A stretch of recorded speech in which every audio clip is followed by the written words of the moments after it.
Herkese salam, kanalıma xoş gəlmisiniz. Bugün yenə sizlər üçün çox maraqlı bir vlog hazırlamışam. Bugün həm işlərim çox idi, həm də müxtəlif işlərlə məşğul olacağım. Günüm çox rəngarəng olacaq. Ona görə düşündüm ki, məhz elə bugün video hazırlayım. Sizlər üçün də maraqlı olar. Mənim üçün də bu çoxlu işlərin öhdəsindən gəlmək biraz asanlaşar. Daha həvəsli olaram. Ona görə də çəkilişə başlayıram. Burada səhərdir. İlk olaraq pəncərəni açıram. Çölə baxıram, çox gözəl hava gəlir. Noyabrın ilk günləri olmağına baxmayaraq hava çox gözəldir, günəşli, belə günləri xoşlayıram və keçirəm yavaş-yavaş ev işlərimi görməyə. Əvvəlcə qızımı oyadıram, onu qonaq otağına göndərirəm və atası onun üçün hədiyyə alıb, indi birlikdə onu hazırlayacağıq, yığacağıq daha doğrusu. Və şəkildən göründüyü kimi mətbəx alınmalı idi. Bəlkə də buna 1 saat vaxtımız getdi, ancaq sonda belə gözəl şirin mətbəx ərsəyə gəldi. Ətrafda belə kiçik kağız qırıntıları ilə dolu idi. Mən hər tərəfi yığışdırdım. O rəsm çəkməklə məşğul idi, sevimli məşğuliyyəti və biraz onu izlədim. Daha sonra gedəcəm. Bugün mətbəxdə dediyim kimi çoxlu işlərim var. Gedəsi yerlərimiz var. Bugün məktəb deyil, həftənin 5-ci günüdür. Ona görə şahmat dərsinə də getməliyik. Hər birini görəcəksiniz. Əvvəlcə belə isti qoğal almışdım səhər-səhər. Onlar sizin üçün göstərdim. Çox sevirəm. Özüm qoğalla çay içəcəm. Qızım isə səhər yeməyi yeyəcək. Daha sonra belə kənd toyuğu var. Ondan yemək hazırlayacağım. Çoxlu biberim var. Onları ayırmalıyam. Yaşılını ayrı, qırmızı biberi ayrı və onları mən xaladelnikə qoyuram. Qış aylarında götürürəm və supların, digər sulu yeməklərin İçərisinə əlavə edirəm. Çox ləzzətli, dadlı olur. Qırmızı biber isə rəng qatır ona. Burada isə qış üçün lobya hazırlayıram. Onları doğrayıb yuyuram. Daha sonra üzərindən çıxan miqdarda su əlavə edirəm və belə pörtlədirəm bir neçə dəqiqə və salafanlara yığıb qış üçün saxlayıram. Həm də heyva mürəbbəsi hazırlayacağım. Bu heyvalarda həyətimizdən yığmışıq. Bəzilərində belə ləkələr var, çürümüş hissələr var. Amma mən seçəcəm içindən daha yaxşılarını və mürəbbə hazırlayacağım. Elə həyətə düşmüşkən düşündüm ki, biraz həyətdə də səliqə işləri görüm. Hər yer yarpaqdır, payız aylarıdır. Bildiyimiz kimi yarpaqlar tez-tez tökülür və hər yer belə yarpaq olur. Mən də təmizləyirəm, süpürürəm, səliqəyə salıram həyəti ki, daha sonra evə keçim və evdəki işlərimi görüm və həyəti təmizləyirəm, güllərimə baxıram. Artıq bunları da evə yığmaq lazımdır, yoxsa soyuq onları məhv edə bilər. Burada da pişiklər gəlib, onlar üçün də yemək verirəm. Daha sonra çıxıram yuxarı yemək hazırlamağa.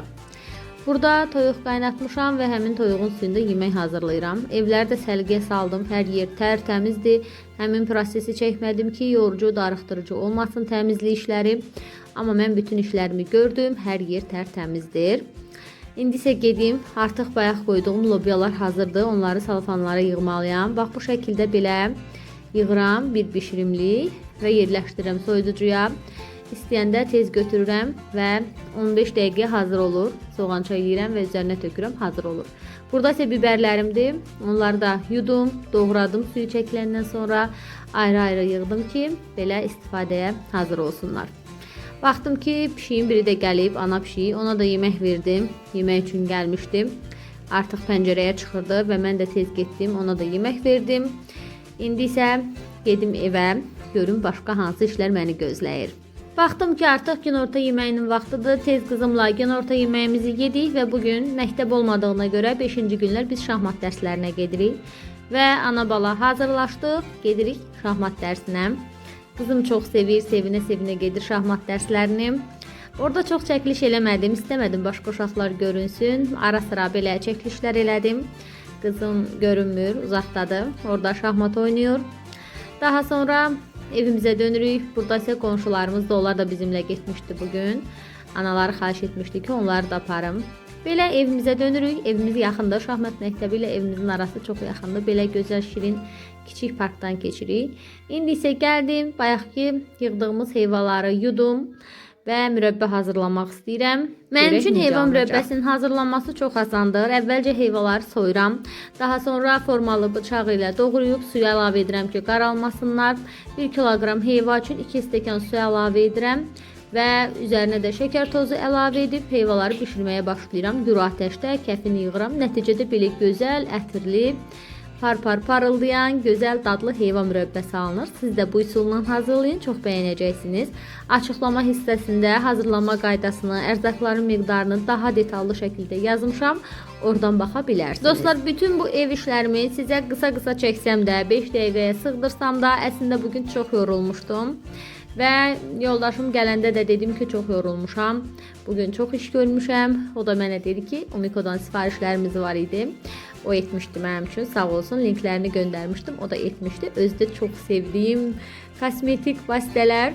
Neçə vaxt istəyirdim. Mən çox makyaj edən deyiləm. Ancaq son vaxtlar nədənsə istəyirdim. Ona görə də o da mənim üçün sifariş etmişdi və mənə şad xəbər verdi ki, sənin istədiyin sifarişlər gəlib, gəl gedək götürək, biraz sevin, həm də şəhərdə gəzək, yeni park açılıb, ora gedək.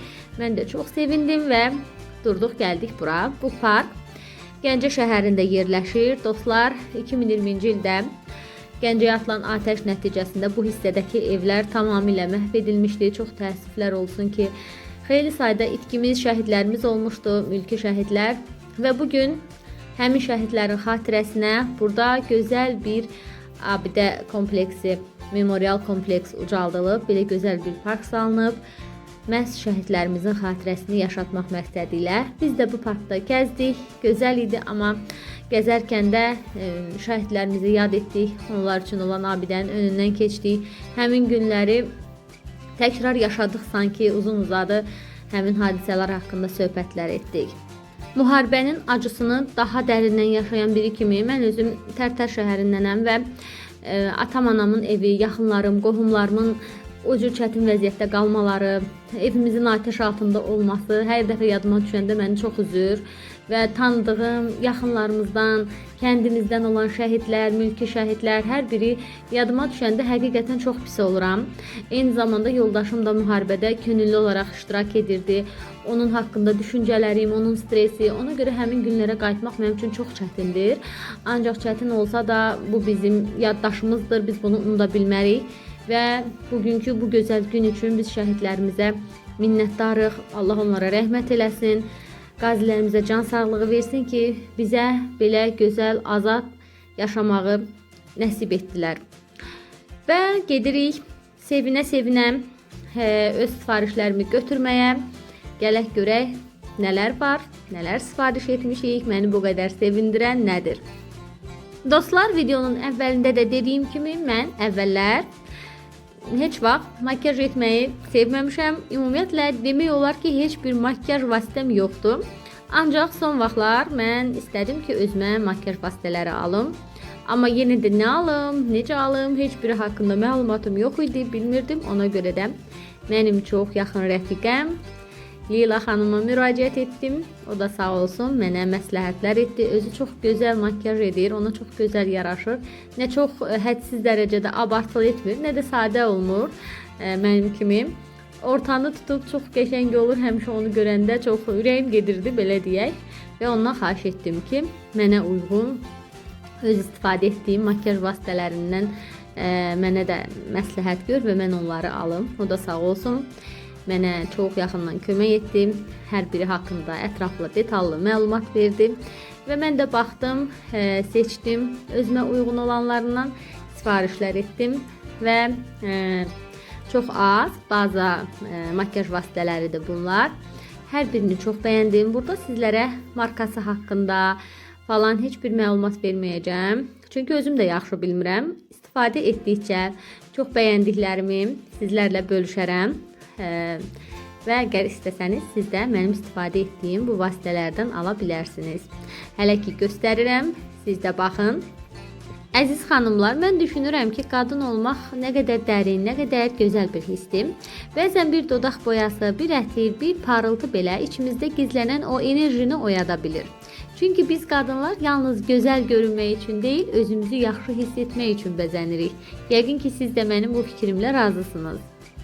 Və unutmayaq ki, qadın xoşbəxtliyi kimsəyə bağlı deyil. O içdən gəlir, özünə biraz vaxt ayıranda, güzgüyə baxıb təbəssüm etdiyində, içindəki qadına təşəkkür etdiyində xoşbəxtlik də səni tapır. Qadın xoşbəxt olanda isə dünya daha gözəl olur. Uşaqlar daha sevincli, ailə daha isti, ev daha işıqlı olur. Ona görə öz xoşbəxtliyindən utanma, özünə baxmaq egoizm deyil, özünü sevməyin ən saf formasıdır. Bəzən sadəcə biraz parıltı, biraz rəng, biraz da özünə inam kifayətdir ki, həyatın dəyişsin. Unutma, xoşbəxt qadın güclü qadındır və güclü qadın hər şeyin öhdəsindən gələ bilər. Əziz qadınlar, əziz izləyicilərim, əgər bu videonu sona qədər izləmisinizsə, demək ki, sizin də içinizdə bir güc var. Özünü daha çox sevmək, inkişaf etmək və parlaq olmaq istəyi. Unutmayaq ki, qadın qadına dəstək olanda dünya dəyişir. Bir qadının gülümsəməsi bir başqasına ilham olur. Biz birlikdə daha güclüyük. Heç kim, heç nə sənin içindəki işığı söndürə bilməz. Əgər sən özün o işığa sahib çıxmısansa. Əgər bu videoda özündən bir parça tapdınsa, bəyən düyməsini bas, kanalıma abunə ol və bu enerjini başqa qadınlarla da paylaş. Hər birinizə ürəkdən təşəkkür edirəm. Videonu sona qədər izlədiyiniz, enerjimi hiss etdiyiniz və mənimlə bu yolda olduğunuz üçün.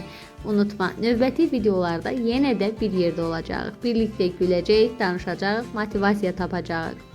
İndi isə hələlik növbəti videoda görüşənədək gözəl qal, güclü qal və özünü sevməyi unutma.